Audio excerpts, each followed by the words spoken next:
Hi folks, welcome to the channel.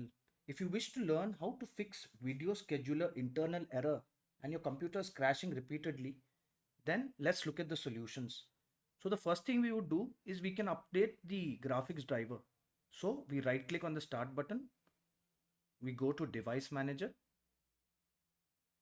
and we look for the display adapters and we right click and we update the driver. This should fix the problem. If this doesn't fix the problem, then we will run a SFC scan in command prompt. We'll right click on command prompt, run as administrator, type in SFC space / scan now, SCANNOW. Press enter and this should resolve the problem. If both these options don't work, then we have a third option, that is we need to clean boot the system. So how we do that is we look for system configuration.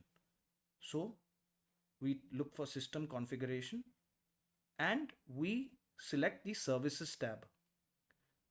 Now, a word of caution here is before we proceed with this step, the most important is in this lower left hand corner, we need to click hide all Microsoft services.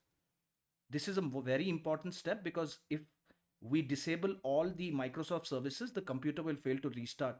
So we hide all the Microsoft services and then we disable the rest of the services and we press apply and OK. And the system will restart in a clean boot configuration and then the problem will be resolved. Finally, if none of these options work, then we just disconnect the peripherals connected to the computer and we reconnect it again, and that should solve the problem. I hope this video helped you. Please subscribe to the channel. Enjoy your day.